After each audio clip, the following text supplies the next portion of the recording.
Important questions related to nursing exam. Okay, तो आज हम लोग फिर से इम्पॉर्टेंट क्वेश्चंस पढ़ने वाले हैं और ये क्वेश्चंस भी बहुत ज़्यादा इम्पॉर्टेंट होने वाले हैं। ठीक है, तो आपको क्या करना है, फर्स्ट थिंग आप जो भी क्वेश्चंस पढ़ रहे हो उनको आपको नोटबुक पे नोट डाउन करना है। ठीक है, एंड आपको सेकंड क्या करना है कि वीडियो को स्टार्टिंग से लेके एंड तक देखना है, स्किप नहीं करना है। क्यों नहीं करना है, क्योंकि इसका रीज़न ये है कि अगर आपने स्किप कर दिया तो आपके जो भी क्वेश्चंस हैं हो सकता है छूट जाएंगे इंपॉर्टेंट पॉइंट। आपको लगेगा मुझे तो ये पता है, बहुत ही ईजी है ना। तो ऐसा नहीं करना है, क्योंकि एग्ज़ाम में हम ईजी क्वेश्चन ही हम क्या करते हैं, गलत कर देते हैं, है ना। तो वो क्वेश्चंस गलत ना हो, उनको स्ट्रॉन्ग करने के लिए आपको वीडियो को स्टार्टिंग से लेके एंड तक देखना है एंड अपना जो भी नोट्स आप प्रिपेयर कर रहे हो उनको भी एज इट इज़ बनाना है। ओके,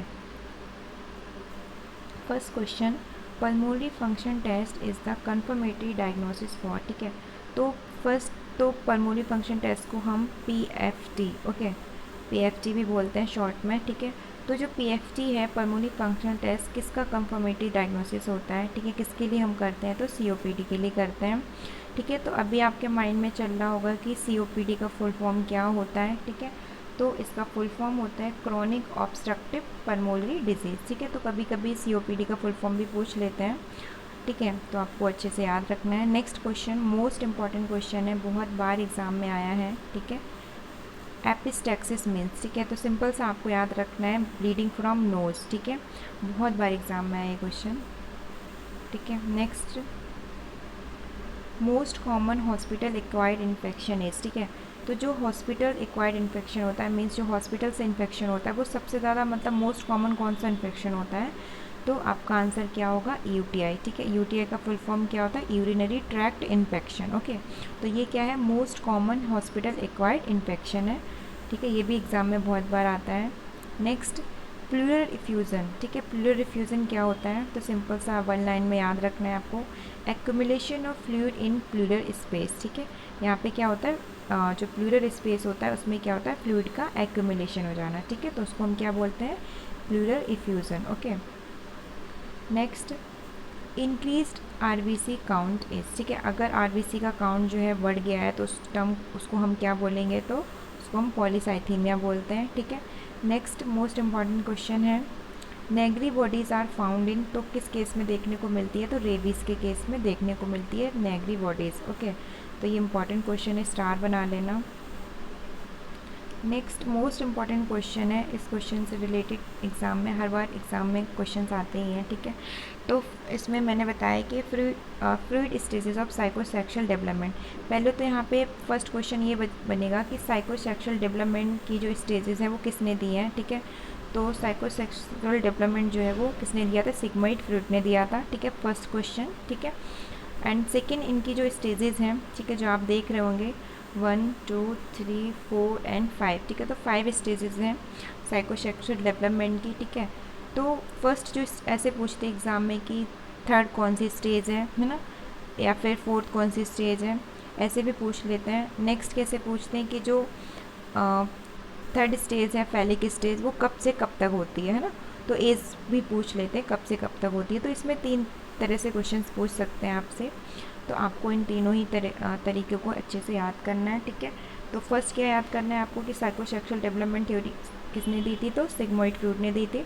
ठीक है, उसके बाद जो इन्होंने स्टेजेस दिए हैं कितने होते हैं, टोटल 5 होते हैं। First oral stage, second anal stage, phallic stage, latency stage and last one is genital stage. ठीक है, तो इनको सीक्वेंस में ही याद करना है। ठीक है, तो जो फर्स्ट ओरल स्टेज होती है, ठीक है, उसका टाइम ड्यूरेशन अगर आपको पूछा जा रहा है एग्ज़ाम में, तो कब से कब होगा, बर्थ टू 18 मंथ तक होता है। ठीक है, नेक्स्ट एनल स्टेज का जो होता है वो 18 month to 3 years. Okay, phallic stage का 3 year to 6 years, and latency stage का 6 year to 12 years, and genital stage का 12 ईयर्स टू एडल्टहुड। ठीक है, तो ये मोस्ट इंपॉर्टेंट क्वेश्चन है, अच्छे से लर्न करना है। ठीक है, next, father of modern psychiatry. ठीक है, तो यहाँ पे मॉडर्न साइकेट्री के फादर पूछे गए हैं, तो सेम वही है जो अभी हमने पढ़ा है, सिग्मोइड फ्रूड। ओके,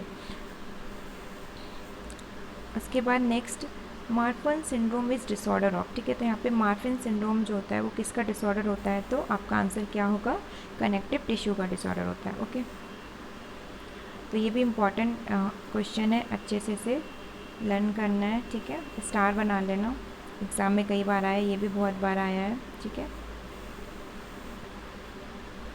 नेक्स्ट, ये जो क्वेश्चन है मैंने आपसे पूछा था मेरी प्रीवियस क्लास की वीडियो में किसी ने भी आंसर नहीं किया था, ओनली एक स्टूडेंट या दो स्टूडेंट ने आंसर किया था, ठीक है।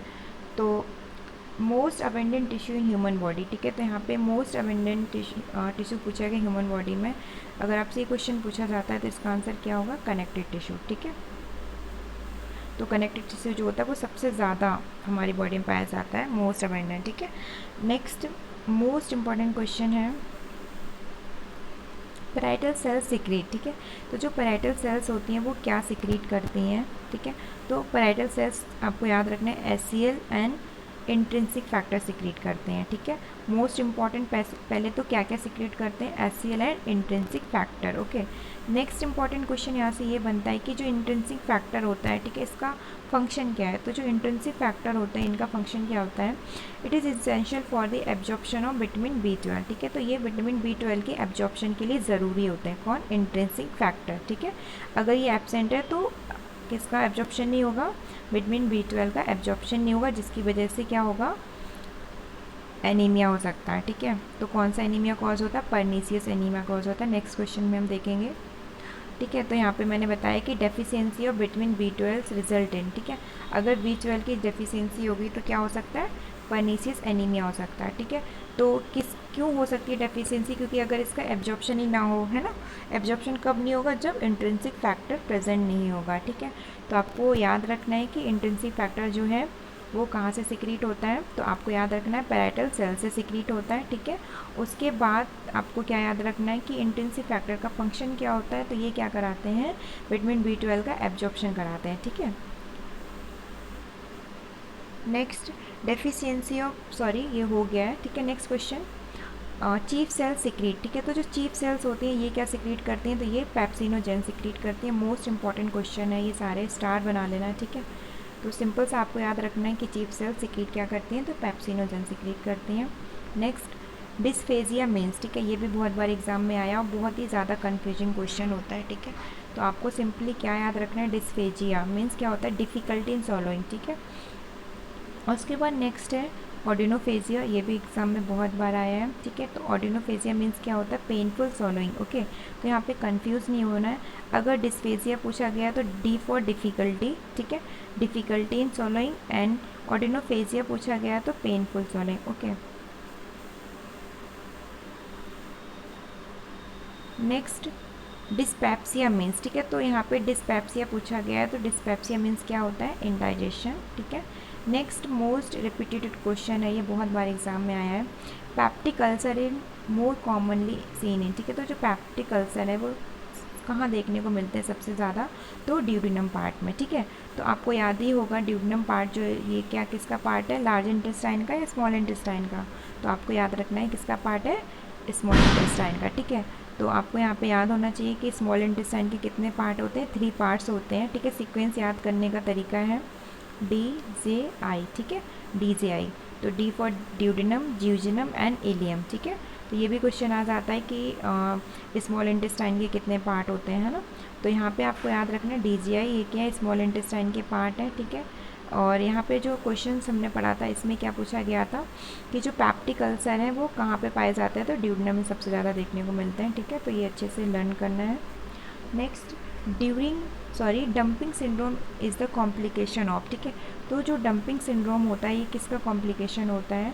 तो मोस्ट इंपॉर्टेंट क्वेश्चन है, बहुत बार एग्जाम में आया है। तो सब टोटल गैस्ट्रेक्टमी, ठीक है। तो ये इसका क्या है? कॉम्प्लिकेशन है, ठीक है। अगर किसी भी पेशेंट में सब टोटल गैस्ट्रेक्टमी कर दिया गया तो उसमें क्या होगा? डंपिंग सिंड्रोम होने के बहुत ज़्यादा चांसेस होते हैं, okay. Next majority of cancer arise at the, ठीक है। तो अगर हम बात करें इस क्वेश्चन में majority of the cancer arises in pancreas at the, ठीक है। तो यहाँ पे पैनक्रियाज और ऐड होगा, ठीक है। तो यहाँ पे पैनक्रियाज में अगर बात करें तो जो पैनक्रियाज में सबसे ज़्यादा जो कैंसर होने के चांस है किस पार्ट में होने के चांसेस होते हैं? तो हेड ऑफ पैनक्रियाज, ठीक है।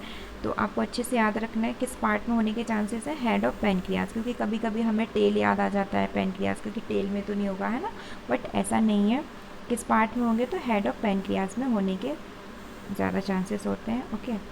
Next Murphy sign seen in, ठीक है। तो जो मर्फी साइन होता है ये किस में देखने को मिलता है, तो एक्यूट कॉलीसिस्टाइटिस में देखने को मिलता है। मोस्ट इंपॉर्टेंट क्वेश्चन है, ठीक है, कई बार एग्जाम में आया है।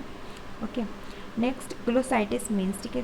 ग्लोसाइटिस मीन्स क्या होता है, इन्फ्लेमेशन ऑफ द टंग, ठीक है।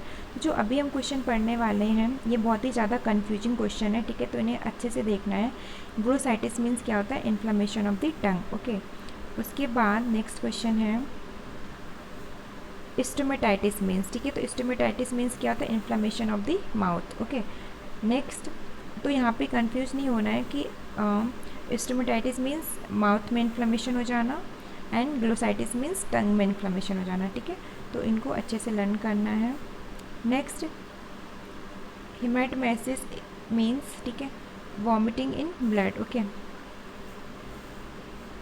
Next, curling ulcer is a complication of, most important question है, ठीक है। जो कर्लिंग अल्सर है, ठीक है, किसका कॉम्प्लिकेशन होता है, तो वर्न का।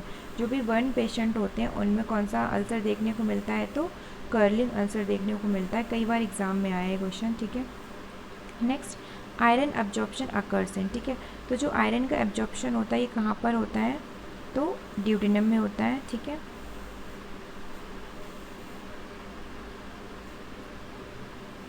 आई होप आपको आज की क्लास समझ में आई होगी, ठीक है। तो आज जो हम लोगों ने पढ़े हैं बहुत ही ज़्यादा इंपॉर्टेंट क्वेश्चन डिस्कस किए हैं, ठीक है। तो आपके लिए क्वेश्चन है, most common cause of diarrhoea in children of age 16 to 12 month, ठीक है। तो यहाँ पे इसका आंसर आपको बताना है कि जो मोस्ट कॉमन डायरिया का कॉज होता है और एज ग्रुप बताया गया कि इतने से इतने तक का, ठीक है। तो कौन सा कॉज होता है वो आपको आंसर बताना है कॉमेंट सेक्शन में जाके, ठीक है। तो जो आज की क्लास हमने पढ़ी है बहुत ही ज़्यादा इंपॉर्टेंट क्वेश्चंस थे, बहुत ही ज़्यादा कन्फ्यूजिंग क्वेश्चंस थे, ठीक है। तो जो भी इंपॉर्टेंट क्वेश्चंस हैं आप स्टार बना लेना, ठीक है। तो जो हमने ये लास्ट क्वेश्चन पढ़ा है कर्लिंग अल्सर, ठीक है, ये भी इम्पॉर्टेंट है क्वेश्चन बहुत ज़्यादा। ओके, नेक्स्ट, मर्फी साइन भी बहुत ज़्यादा एग्जाम में पूछा गया है, ठीक है। डंपिंग सिंड्रोम भी पूछा गया है and peptic ulcer most important question है। ओके, ये दोनों ही क्वेश्चन इम्पॉर्टेंट है, स्टार बना लेना, ये क्वेश्चन भी बहुत ज़्यादा इम्पॉर्टेंट है। ओके, नेक्स्ट, ये दोनों क्वेश्चन भी बहुत ज़्यादा इम्पॉर्टेंट है, ठीक है। इसके बाद ये मोस्ट इम्पॉर्टेंट है, इसको अच्छे से लर्न करना है, कंफ्यूज नहीं होना है। ओके, तो फर्स्ट मैंने जो आपको बताया कि साइकोसेक्सुअल डेवलपमेंट किसने दिया था थ्योरी, तो सिग्मोइड फ्रूड ने दिया था, ठीक है। तो स्टेजेस अच्छे से याद रखना है, ठीक है। इसको आपको सीक्वेंस में याद रखना है, तो आप ऐसे याद रख सकते हो, ठीक है। ओ, पहले आपको ओ याद रखना है, बाकी ए पी एल, ठीक है। ए पी एल एक साथ याद करना है, देन जी, ठीक है। तो आपने देखा होगा ना ए पी एल मैच, सभी ने देखा होगा ना, ठीक है। तो आई पी एल मैच सबने देखा होगा, लेकिन आपको आई पी एल से ए पी एल याद करना है, ठीक है। तो याद रहेगा, शायद कोरिलेट कर सकते हो, अगर आप भूल रहे हो तो वहाँ पे आपको याद आ जाएगा, है ना। तो ये इंपॉर्टेंट क्वेश्चंस थे सारे जो हमने आज डिस्कस किए हैं।